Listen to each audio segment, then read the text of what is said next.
Hi guys, कैसे हैं आप सब। स्वागत है आपका आज के इस नए वीडियो में।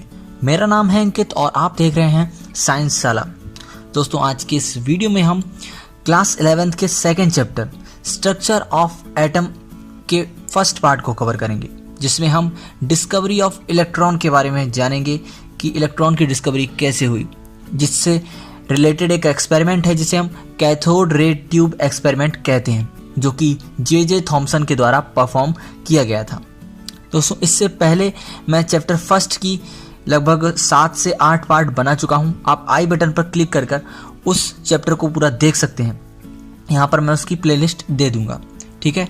काफ़ी सारे लोगों ने उसे पसंद किया, लाइक किया, शेयर भी किया। तो आप इसी तरह रेगुलर पढ़ाई करते रहें और वीडियोस को देखते रहें ताकि आपकी पढ़ाई में कोई दिक्कत ना आए, रेगुलर आप पढ़ते रहें। तो बिना देर किए हुए वीडियो शुरू करते हैं। वीडियो पसंद आए तो लाइक करें, चैनल को सब्सक्राइब करें, बेल आइकन को भी दबाएं। गाइस, जैसा कि मैंने आपको पहले बताया कि 19th सेंचुरी से पहले इंडियन फिलोसोफर और ग्रीक फिलोसोफर ने ऐसा माना था कि कोई भी मैटर है या सब्सटेंस है, उसका सबसे छोटा पार्टिकल कौन सा माना गया? एटम। और कहा गया कि एटम जो है उससे और ज़्यादा डिवाइड नहीं किया जा सकता, यानी कि वो अनडिवाइजेबल है, ठीक है। तो इसके अनुसार the continued subdivision of matter would not be further divisible. The word atom, इन्होंने जिस एटम को माना कि ये डिवाइजेबल नहीं है, उसका मतलब बताया था एटोमियो, ठीक है। इसका मतलब होता है नॉन डिवाइजेबल, ठीक है। तो इसी के रिलेशन में जो वैज्ञानिक थे जॉन डाल्टन, जिन्होंने अपनी सबसे पहली एटॉमिक थ्योरी दी थी, उनका ये मानना था कि एटम जो है वो सबसे स्मॉलेस्ट एटम है, सबसे स्मॉलेस्ट पार्टिकल है, जो कि अल्टीमेट पार्टिकल ऑफ मैटर कहा जा सकता है। लेकिन 19th सेंचुरी और 20th सेंचुरी के बिगिनिंग में, 19th सेंचुरी के एंड में और 20th सेंचुरी के बिगिनिंग में ऐसा माना जाने लगा और ऐसा कहा जाने लगा कि एटम को भी और ज़्यादा डिवाइड किया जा सकता है, उसके भी कुछ सब एटमिक पार्टिकल्स होते हैं। These stabilize that atoms can be further divided into subatomic particles, जो कि कौन से थे? Electrons, protons and neutrons. दोस्तों, अब इन पार्टिकल्स के सामने आने के बाद, इनके नाम सामने आने के बाद कुछ प्रॉब्लम्स होने लगी। जैसे कि आपको पता है कि कोई भी पार्टिकल हम जिसे मानते हैं कि वो सबसे छोटा एटम है, वो उस मैटर की प्रॉपर्टीज डिफाइन करता है, उसकी प्रॉपर्टीज को डिसाइड करता है कि इस मैटर की या इस एलिमेंट की जो केमिकल या फिजिकल प्रॉपर्टीज हैं वो कैसी होने वाली हैं, ठीक है।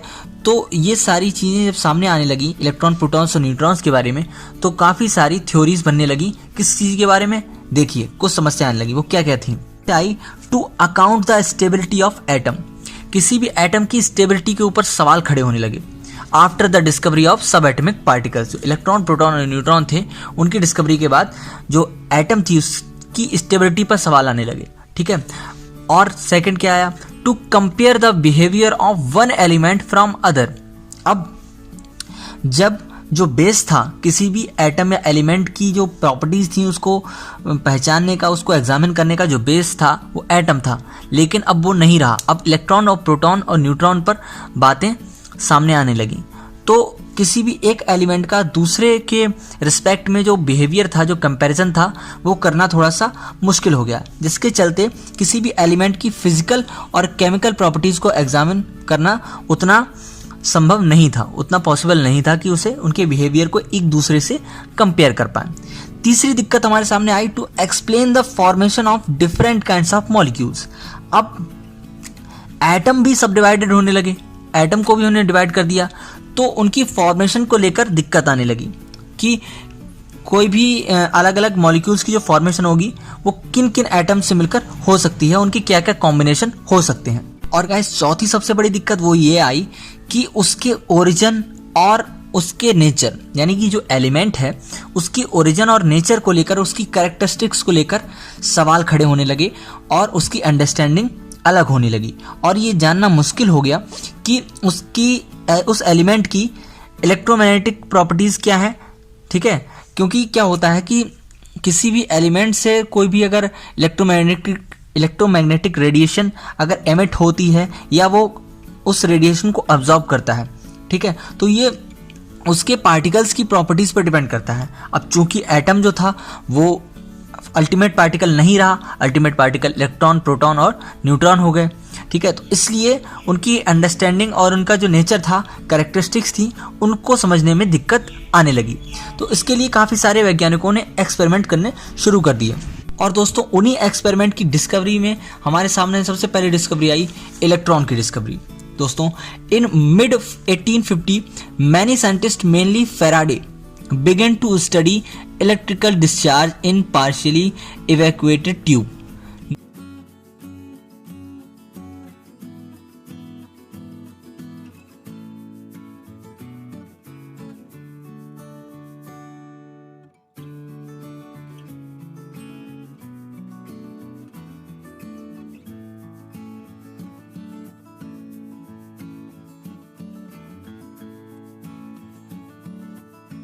Known as cathode ray discharge tube, ठीक है। तो इन्होंने एक एक्सपेरिमेंट किया और बताया कि कैथोड रे डिस्चार्ज ट्यूब में किस तरीके की रेज निकलती हैं, ठीक है। उनकी प्रॉपर्टीज़ को एग्जामिन किया और एक एक्सपेरिमेंट परफॉर्म किया जो कि हम आज पढ़ने वाले हैं, जानने वाले हैं और समझने वाले हैं कि इसमें ऐसा क्या हुआ था। दोस्तों इन्होंने एक ग्लास की वैक्यूम ट्यूब ली थी, ठीक है, जिसके अंदर जो एयर थी उसे वैक्यूम पंप के द्वारा पार्शली वैक्यूमाइज्ड किया गया था, उसमें थोड़ा सा पार्शली वैक्यूम पैदा कर दिया गया था। और दोनों तरफ मेटल की दो प्लेट लगी थी जो कि इलेक्ट्रोड का काम कर रही थी, जो कि एक था कैथोड और दूसरा था एनोड। यहाँ पर ये नेगेटिव चार्ज था, तो ये दूसरा पॉजिटिवली चार्ज इलेक्ट्रोड था, जिसे हम एनोड बोल रहे हैं। और इसके लिए एक हाई वोल्टेज से कनेक्ट कर दिया।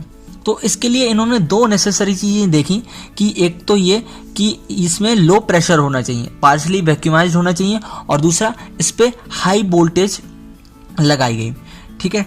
तो ऐसा परफॉर्म करने के बाद इन्होंने यहाँ से जो ग्लास ट्यूब थी यहाँ से सीधी रे जाती हुई देखी, और रे जाते हुए इन्हें पता कैसे चला उसे पहचानने के लिए इन्होंने एनोड के दूसरी तरफ यहाँ पर एक होल कर रखा था, और उस होल के चारों तरफ जो फॉस्फोरोसेंट या फ्लोरोसेंट चमकदार एक पाउडर लगा दिया था जिसका नाम था जिंक सल्फाइड। तो ये वही चमकदार वो सब्सटेंस होता है जो कि हमारे टेलीविजन्स में भी देखने को मिलता है। तो जब भी हम इस पर हाई वोल्टेज अप्लाई कर रहे थे, इस कैथोड से एक जो कुछ रे निकलकर जो है सीधी जा रही थी और इस पर एनोड तक पहुंच रही थी। तो जैसे ही यहाँ पर पहुंच रही थी तो ये जो जिंक सल्फाइड का जो पाउडर था, ये सब्सटेंस जो हमने लगाया था, वो चमक रहा था, ग्लो कर रहा था, जिससे हमें पता चल गया कि हाँ कैथोड से रेज निकलकर एनोड तक पहुंच रही हैं। तो इस तरीके का एक्सपेरिमेंट इन्होंने परफॉर्म किया। दोस्तों इससे कुछ रिजल्ट निकल कर आए, कुछ इसकी प्रॉपर्टीज सामने आई जो कि कैथोड रे की प्रॉपर्टीज को सामने ला रही थी, ठीक है। तो क्या क्या थी वो हम एक एक करके देखते हैं। सबसे पहले ये थी कि दीज रे यानी कि जो कैथोड रेज थी start from cathode and move towards the anode, यानी कि जो रेज हैं वो कैथोड से निकलकर एनोड की तरफ जा रही हैं सीधी रेखा में। इसको इन्होंने इस तरीके से परफॉर्म किया या समझा कि बीच में इन्होंने इसमें एक ओपेक यानी कि अपारदर्शी एक हार्डल लगा दिया बीच में, ठीक है। तो जब रे यहाँ पर सामने इसकी सीध में आ रही थी तो इसकी दूसरी साइड क्या हो गई, शैडो बन गई। क्या बन गई? शैडो बन गई इस ग्लास ट्यूब में, जिससे कि पता चल गया कि हाँ जो कैथोड रेज हैं वो कैसी जा रही हैं, सीधी जाती हैं, goes in a straight line. तो कैथोड से एनोड की तरफ जाती थी। सेकेंड प्रॉपर्टी क्या आती है, these rays themselves are not visible. जो रेज होती हैं वो खुद से दिखाई नहीं देती हैं, लेकिन इनका बिहेवियर जो है वो ऑब्जर्व किया जा सकता है। But their behaviour can be observe with the help of material. वो मटेरियल क्या था? वो वही था फॉस्फोरोसेंट जिंक सल्फेट। फॉस्फोरोसेंट जिंक सल्फेट, क्योंकि जब रे उस पर इंसिडेंट हो रही थी एनोड पर आकर, तो वो जो जिंक सल्फाइड था वो क्या हो रहा था, ग्लो हो रहा था, चमक रहा था, जिससे कि कैथोड रेज की मौजूदगी पता चल रही थी, ठीक है। अब आते हैं अपने थर्ड पॉइंट पे। थर्ड पॉइंट क्या कहता है, in the absence of electrical और मैग्नेटिक फील्ड दीज रे travel in a straight line.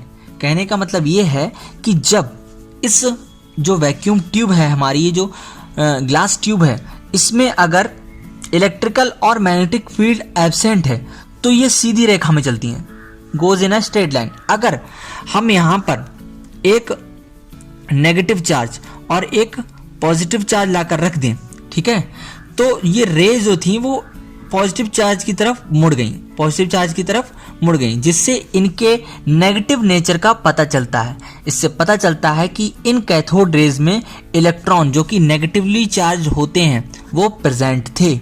इससे इन कैथोड रेज में इलेक्ट्रॉन की मौजूदगी पता चलती है, क्योंकि जब ये सीधी आ रही थी, जब ये नहीं थे, जब ये प्रेजेंट हो गए तो ये इलेक्ट्रॉन या जो कैथोड रेज थी वो पॉजिटिव चार्ज की तरफ मुड़ गई, बेंड हो गई इसकी तरफ। और दूसरा बात, अगर मैग्नेटिक फील्ड भी प्रेजेंट हो, अगर यहाँ पर हम एक चुंबक लाकर रख दें, एक मैग्नेटिक जो रॉड है वहाँ पर लाकर रख दें, तो ये कैथोड रेस आते आते सीधी आते आते इसकी तरफ बेंड हो जा रही थी। एक कर्व देखने को मिल रहा था।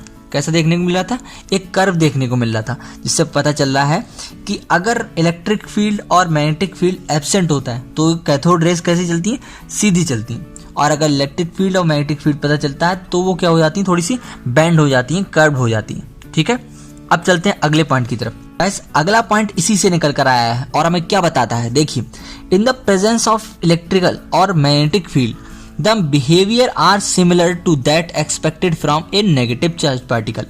ये वैसा ही बिहेवियर दिखाती हैं कि जैसा कि एक नेगेटिव चार्ज पार्टिकल से हम एक्सपेक्ट करते हैं। हम एक्सपेक्ट क्या करते हैं? हम एक्सपेक्ट ये करते हैं कि एक जैसे चार्ज जो होते हैं एक दूसरे को रिपल करते हैं और अपोजिटली चार्ज जो होते हैं वो एक दूसरे को अट्रैक्ट करते हैं। तो यहाँ पर अगर जो हम पॉजिटिव चार्ज यहाँ रख देंगे और यहाँ पर हमारा नेगेटिव चार्ज है, तो कैथोड रेज किसकी तरफ बेंड हो रही हैं दोस्तों?